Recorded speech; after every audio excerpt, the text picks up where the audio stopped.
Abel Tesfaye, better known as The Weeknd, experienced an all-time high in his career as a singer with the release of his sixth studio album, Hurry Up Tomorrow. The album sold over 419,000 copies in the first week alone. The Weeknd's new album has arrived. Hurry Up Tomorrow. Hurry Up Tomorrow. Hurry Up Tomorrow by The Weeknd. The most popular song on his brand new album is the single Timeless. But is this the final end of The Weeknd? The one that resonates deeply with our experiences of love and loss? Why will The Weeknd crash and never come back? Before uncovering this illusion, let's quickly look at the album's impressive numbers. Let's do this. According to Billboard, the album sold 359,000 pure copies. SEA, streaming equivalent album units, accounted for 131,000, translating roughly to 172 million on-demand streams of its tracks. Plus, there's still more to expect from the project. On May 16th, a film will premiere about the album featuring Jenny Ortega, and more shows have been added to the After Hours tour happening later this year. A feature film starring Jenna Ortega and Barry Keoghan will accompany the album. With all the buzz, another billion-stream hit seems inevitable. Abel is booked and busy. However, up there in the ancients' excitement is the realization that this is goodbye. This album feels like the prelude to silence, if not a crash. We see him wrestling with fame and addiction and isolation, as well as insecurity. The Weeknd enlisted some heavy hitters. I'm talking legendary producers to work on this project. Everything we've been fed so far as the image, theme, and aesthetics of The Weeknd is about to come to an end. The album is a curtain call moment, the end of an era. In one interview with W Magazine, he revealed that he was getting ready to close that chapter. He says, "I'll still make music, maybe as Abel, maybe as The Weeknd, but I still want to kill The Weeknd, and I will, eventually. I'm definitely trying to shed that skin and be reborn." The announcement has turned up the excitement in the air around the album release a notch higher. Fans and enemies alike are looking forward to what's to come. Will it be Abel, the lover boy, the repented boy, the soft boy plus, or a much darker shade of The Weeknd? Nobody knows. But the thick detest Abel has for The Weeknd, his alter ego, is glaring to the eye. It makes you ask who The Weeknd is and how did we get here? Musical artists usually have three angles to connect with their fans. The first is to present yourself as you are. The second is to totally remove yourself from the picture and talk about other people. And the last is to insert a persona. In the last, the fans don't know you. They know his persona, a face. It's not an unusual angle, as we see many pop artists employing narratives of alter egos. There's NF with Nate, 21 Pilots with their Nico and Clancy, and even Eminem with Slim Shady. For Abel, it's The Weeknd. In 2011, he kicked off his career without a face. He dropped 3 extended plays that were later reproduced as a single project titled Trilogy. This trilogy has taken listeners on a journey through fame, identity, and mortality. The first of the trilogy, House of Balloons. It's a different sound, but I like how he just sounds very different. He sounds very like skaterish, like Pharrell era. Staged a lot of angst presented by an unreliable and intoxicated character. That whirlwind has spun and spun for years, and the narrative began to sting with toxicity.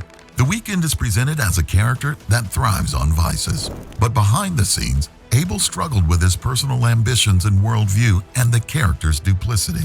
In one interview with Variety, The Weeknd revealed that he had to get into a particular headspace to connect with that character.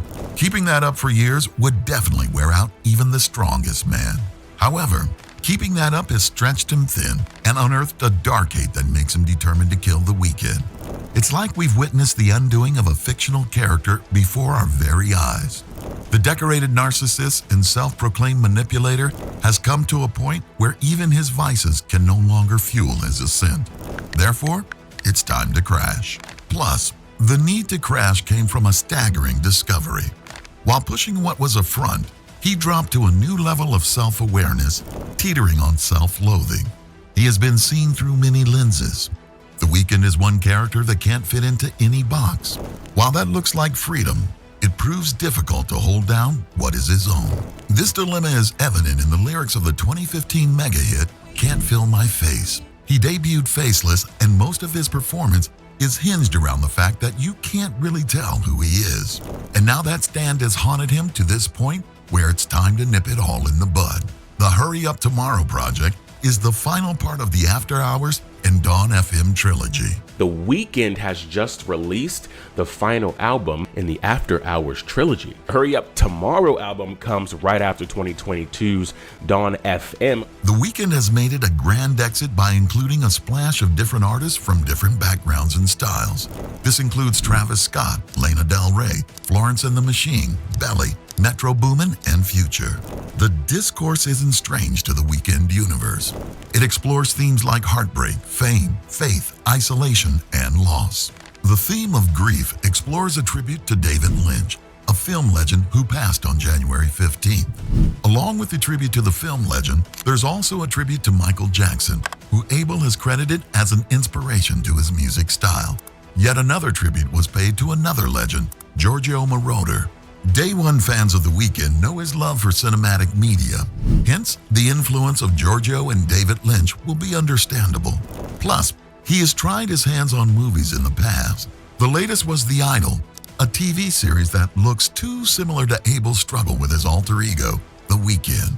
Also, he takes some seconds to touch on some scary, unhinged moments in his life, like the one time he lost his voice while performing on the stage for his 2022 LA concert at SoFi Stadium.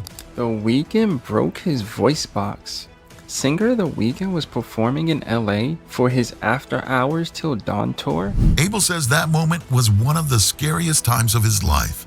If anything would fail him, he wasn't expecting his voice to be on that table. Apart from that, he drops the curtain on the trilogy and the entire The Weeknd universe, with the last track on the album syncing up to the same beat of High for This, the opening track of his debut, House of Balloons. If that can't serve as the perfect closure for the fans, we can't tell just yet.